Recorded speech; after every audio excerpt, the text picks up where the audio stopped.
You could almost reach out and touch the reasons why these people came to Ottawa, and yet the media never crossed the hall. But you guys were there. You guys were sitting in that place the whole time. You know, Sheila, I've heard you say that a few times now at the shows and whenever we do interviews about this or when we talk on our own. I actually spent most of my time in that room with the media. I just want to put that out there because okay. That's where I had to work. I couldn't work in the commission room, but I did hop over when the more notable characters in the story were there. But you're right, and they chose to be in that media room, and every morning they would walk in and it would be CBC first and CTV the next day. They'd bring in Timbits for each other and they'd walk around the room and give each other Timbits. And only once did Global News ask me if I wanted a Timbit, and I will remember that.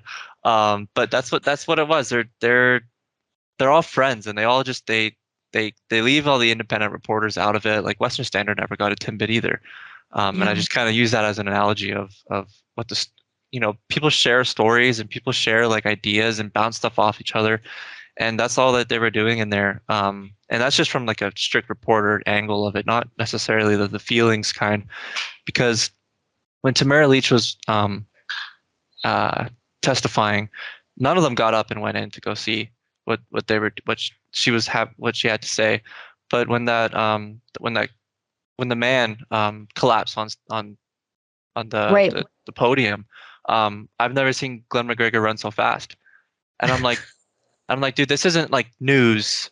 I was like, this is like a crisis, Like, this is ambulance chasing. Yeah, I was like, let's make sure this guy is okay before we run in and block the door so that people can't get in and out, which is what all they were doing. And that just kind of shows the mentality of what they were there for, is that they weren't there to hear people's stories, and they were there to get their own closure, which I'm sure we'll get into that they got.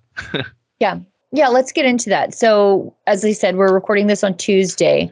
On Friday morning, we heard that Justin Trudeau, according to Justice Paul Rouleau, was completely justified in invoking a wartime law, as lawyer Brendan Miller puts it, martial law in this country to deal with bouncy castles, hot tubs, street parties, feeding the homeless, and some errant honking now and then.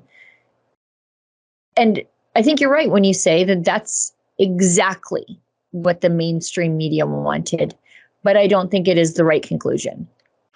And they're not really even talking about the point that Justice Rouleau said it was justified because of all of the miscommunication and the government incompetence of being able to deal with the situation. Like when I take a step out of it and I think like, okay, you have the most incompetent government Canada's ever had, and they have no idea what's going on. They're obviously scared, not about national security, but just about their image. And they have no idea what to do. The cops are trying to work with the protesters, but the Ottawa police won't. And there's a whole miscommunication there. And it's like, okay, what the hell can we do? We can invoke the Emergencies Act and kind of just put a stop to this right now. And that's essentially what happened. Taking a step back at getting out of the politics of it. And that's what Rouleau said, you know what else were you going to do? And it was weird that Justice Rouleau never really looked at the fact that, maybe they should have talked to the protesters. Maybe there was a little bit of resolution that could have happened there. So they're both in the same mindset of, okay, what can we do right now to end this? Because it's obviously going on too long. And that's just the kind of what I got out of it, is that they were looking at it from that point of view rather than the actual way of how they could have fixed something.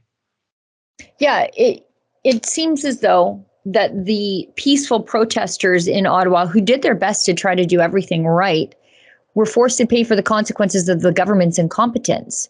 And it seems to me as though Justice Rouleau ignored the fact that the blockades at Windsor had already been resolved. The blockades in Alberta had already been resolved. And there was a deal actively struck between the protesters and the city of Ottawa to move trucks, and it was already happening in good faith.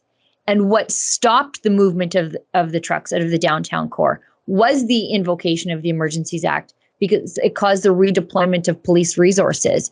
So, when they say, we had to deal with this because we didn't have resources. No, you just needed time time would have resolved all of this. Yeah, and that's I would put that in the documentary of how that was really just like the catalyst of the insane things that were about to come. It was the catalyst of miscommunication. It was where OPP was talking about how the Ottawa Police, it was Chief Slowly and Interim Chief Bell. I forgot his position at the time, while they made the announcement of how they were basically talking about how they were going to crack down on the protesters. And the OPP was testifying at the Emergency Act saying, like, I don't know what the hell they were talking about. One, why would we do that? Two, we couldn't do that. And three, we didn't want to do that. Oh, hey, what you just saw there is a clip from my weekly full-length show, The Gun Show. It airs on Wednesday, but this is the internet. You can watch it whenever you feel like. You just have to become a subscriber to our paywalled premium content. Just go to rebelnewsplus.com to become a member today.